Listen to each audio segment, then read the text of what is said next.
Hi guys, this is Letty. Welcome to my channel. Today I wanted to share some very exciting news with you. Last night I read a book that moved me, touched me, that gripped me, that shook me, that shocked me. This book is called Till Death, Jail or Deportation by Hector Soliz, and it is the true account of a young Mexican boy who was born to very hardworking and self-sacrificing parents who from a very early age taught him the meaning of family, hard work, values, and perseverance, and always kept alive the spirit of innovation and entrepreneurship. This story is not only about family struggling, identity, and the search for a home, but it's also about self-discovery, about, those questions that we ask ourselves that sometimes don't have easy answers, like where do we come from, and why were we put on this earth? These were questions that as an 8-year-old he asked himself, and he didn't really have any adults who could answer those type of questions for him. And these were things that troubled him and things that he pondered about as a little kid. So he talks about how he gained his work ethic and his spirit for innovation and entrepreneurship from seeing his own family work these different jobs throughout his whole childhood. His mother sold bread from house to house. They sold grilled chicken on the street. They made piñatas out of sugar canes. He sold pecans. And then successful endeavors that, they had was that store that they built from their home. They were selling home staples to families, and the families were buying from them, rice and beans and sugar and flour and candy. And they even had a, Coca-Cola machine, and that proved to be very profitable for them as well. I mean, they had so much success that at some point there were some people that were started feeling greedy and jealous, and they wanted a slice of that cake as well. So this is a turning point in the story where they have to decide, do we stay in Mexico and risk our lives and everything that we've worked hard for, or do we move to the US, to this unknown place, and strive to have a better life? Now, at first, it was scary, to consider leaving everything that they knew behind. But, they didn't want to have to pay that protection fee from those harassers that wanted, a piece of, the profits. So ultimately, they do decide to go to the United States.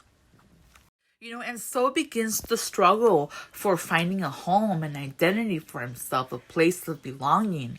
At school, he runs into problems because he can't communicate with the teachers or his classmates. I mean, he doesn't speak the language. He's not accustomed to, their customs. I mean, different traditions than from what he's used to, different ways of interacting. And so he feels isolated, and he feels left out, and he feels like he doesn't belong. And to top it off, he has problems with bullies who take away his lunch and just try to make his life miserable. But in spite of all of that, he refuses to feel defeated. He always finds ways, to maneuver around these, problems, these bullies, until, they leave him alone. And as I'm reading the story, I can't help but sympathize, with Hector, because eventually, yes, he learns to speak the language and to communicate with his teachers and to get along with his classmates, to bond with them over playing soccer with them. Yes, eventually he starts feeling some kind of a semblance of belonging, some kind of identity. He starts feeling like, he can actually make a life here in this country that is not of his origin. Eventually, it is time for college, and he's presented with this situation of, how am I gonna go about applying to all these different colleges when they're all asking for a social security number that I don't have, when they're asking if I'm a resident or if I'm an international student.